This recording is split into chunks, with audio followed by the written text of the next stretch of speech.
अस्सलामुअलैकुम दोस्तों, क्या हाल है? सब खैरियत से होंगे। आज के लतीफ़े करते हैं शुरू।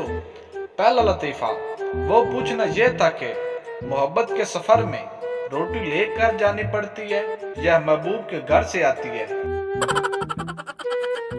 आप 1 घंटा भी दूध उबालने के लिए खड़े हो जाएं, मजाल है कि दूध उबालने का नाम ले, मगर जैसे ही सिर्फ और सिर्फ 2 सेकंड के लिए किचन से बाहर जाएं, दूध की नदियां बह जाती हैं और इज्जत की सलामी अलग।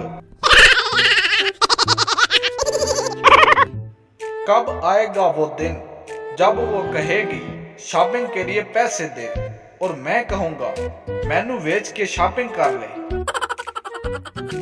लड़की चांद कहाँ है? मंगेतर मेरे सामने है जान। बीवी चांद कहाँ है? शोहर अन्नीए आसमान ते वे ओ की खरबूज लमकंडिया।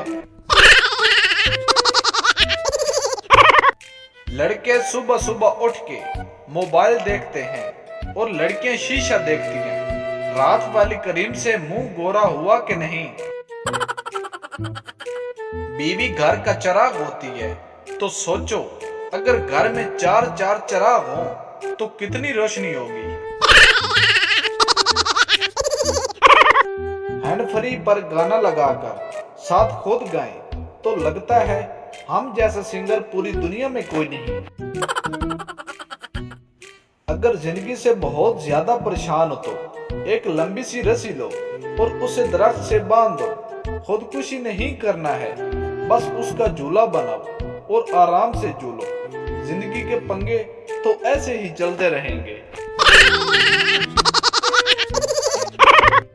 लोग कहते हैं प्यार करना मुश्किल है, मेरी जाती राय है कि कॉटन का सूट इस्त्री करना ज्यादा मुश्किल है।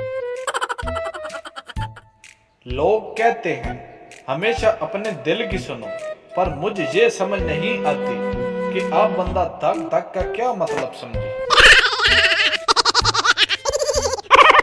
एक बाबा जी ने कहा था, बेटा अल्लाह तुम्हें इतना देगा कि तुमसे संभाला नहीं जाएगा।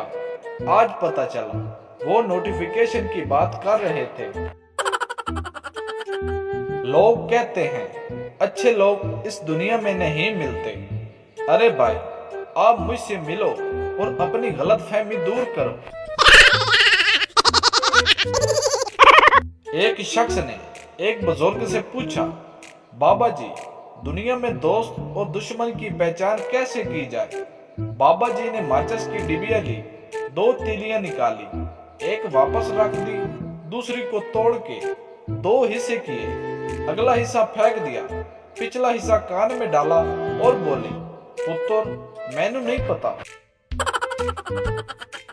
इतना अचानक छापा इमरान खान पर भी नहीं पड़ा जितना अचानक छापा रमजान में शैतान पर पड़ गया है। उसने मेरे सारे दिए तोहफे वापस कर दिए। मैंने भी सब तोहफे समेटने के बाद उसकी तरफ देखकर कहा, वड्डा शापर भी दो।